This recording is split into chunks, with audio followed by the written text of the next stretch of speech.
J'ai une question pour vous, est-ce que vous connaissez cet homme? Ah là là, t'es dans la merde.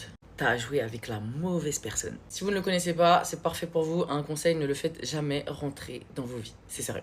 Si vous le connaissez, on est dans la même merde et n'hésitez pas à me partager votre témoignage parce que là, on est sur un arnaqueur digne d'une série Netflix. Je vous explique l'histoire, c'est très simple. C'est un mec qui me doit de l'argent et je suis loin d'être la seule. Je lui ai prêté en avril 2023. Nous sommes fin juillet 2024. Il me doit toujours 2500 euros. J'ai été extrêmement patiente. Aujourd'hui, c'est fini. Il m'a fait du chantage pendant tout ce temps que si j'ouvrais ma bouche sur les réseaux, il me rendrait pas mon argent. J'ai décidé de changer les règles. J'ai donc commencé un pressing, sa tête sur mon compte Insta jusqu'à ce que j'ai mon argent sur mon compte en banque. Pour vous donner un peu plus de contexte et vous allez sûrement vous demander pourquoi je lui ai prêté une aussi grosse somme. Devinez c'est le pote à qui? Tiens, Jérémy. Il me l'a présenté comme son frère, ami de longue date, c'est la famille, c'est le sang. Un jour j'ai vu Sanchez complètement au bout de sa vie, déprimé et c'est là qu'il a commencé à me confier sa vie et il m'a fait de la peine. Il est très fort. Du coup avec Jérémy, on l'a aidé. Jérémy l'a pris chez lui, il l'a hébergé et moi j'ai prêté de l'argent. Ah, quand fallait demander de l'argent à Pitchy, là, ils étaient tout gentils. Hein. Ils s'étaient engagés à rembourser en un mois. On est 1 an et 3 mois plus tard. Ne vous inquiétez pas pour moi, même sans reconnaissance de dette, j'ai absolument tout ce qu'il faut aux yeux de la loi. J'ai les preuves du virement et 1 milliard de messages de preuves où il reconnaît me devoir de l'argent. Depuis 1 an et 3 mois, tous les jours des messages avec lui, je n'en peux plus. C'est un épuisement moral. Ça se joue vraiment au mental, cette histoire. Je vais vous épargner les screens des conversations au risque de sauter parce que les insultes, ça y va. Il me manque énormément de respect. Il parle super mal. Il continue d'enchaîner mensonge sur mensonge. Il essaie juste de trouver quelqu'un d'autre pour l'arnaquer et me rembourser. Et c'est comme ça qu'il procède à chaque fois. Je sais que je me suis pas encore exprimée sur Jérémy et j'en ai des choses à dire. Mais alors là, il va nous faire un malaise. Déjà, on va le laisser digérer la sauce qu'il a avec son ex. Et c'est surtout pas mon premier combat. Je vais d'abord récupérer mon argent. C'était très clair. J'ai aidé ton pote. S'il y a une galère, tu me rembourses pour lui et tu te débrouilles avec lui. Mais en gros, il a rien fait. Il m'a complètement lâché, trahi, mis des coups de couteau dans le dos.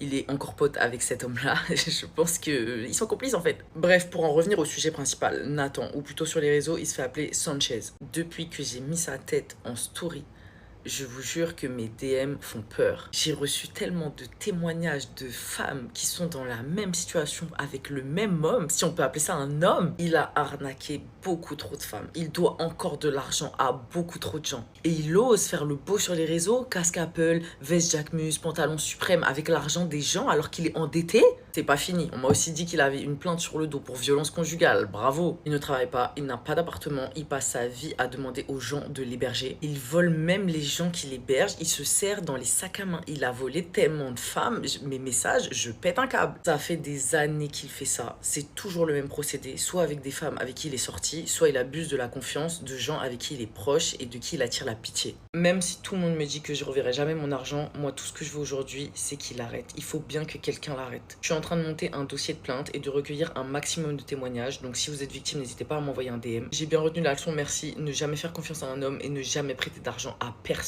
Il va payer. Au nom de toutes les femmes qu'il a arnaquées, il va payer. On m'a appelé à la barre. On m'appelle à la barre en qualité de témoin. En soutien à Ximena et Pitchy, qui ont été toutes les deux victimes du bel arnaqueur Sanchez, n'est-ce pas, affiché par Pitchy hier dans une vidéo Je vous apprends rien. Vous savez, le copain de Jérémy avec les contours faits au marqueur là. En même temps, quand on connaît le barbeur. Bref, je m'égare. Je voulais juste rétablir une petite vérité sur une story qui a été publiée par Sanchez sur Instagram où il mentionne qu'il n'a jamais été hébergé par Jérémy. Juste ici, JR a hébergé personne. Il y a des vulgarités donc j'ai mis ma tête devant. Hein. Alors, tu peux mentir mais mens doucement et mens sans témoin, c'est mieux. Parce que je lève la main droite et je jure, tu as été hébergé par Jérémy. Quand tu as fui la Suisse après tes petites histoires avec ton ex et que tu as débarqué chez Jérémy avec tes valises. Vous me direz, Inès, comment es-tu au courant? Alors déjà, sachez, je suis au courant de beaucoup de choses. Et en plus, cette personne a terminé à l'arrière de ma voiture puisque je l'ai raccompagné chez Jérémy avec Jérémy à côté de moi. Il était à l'arrière, tel un enfant qu'on emmène au McDonald's, ma foi. Il s'est présenté, il m'a dit qu'il s'appelait Nathan, etc. J'ai dit que oui, je le connaissais déjà. En tout cas, j'espère que Pitchy va récupérer son argent, que toutes les femmes qu'il a arnaquées auront justice. Et j'attends, Pitchy, avec impatience, ta vidéo sur Jérémy. Si vous avez des témoignages à apporter à Pitchy ou à Ximena, n'hésitez pas à les contacter ou même commenter sous cette vidéo, ce sera toujours utile. Je pense qu'on va bientôt se revoir.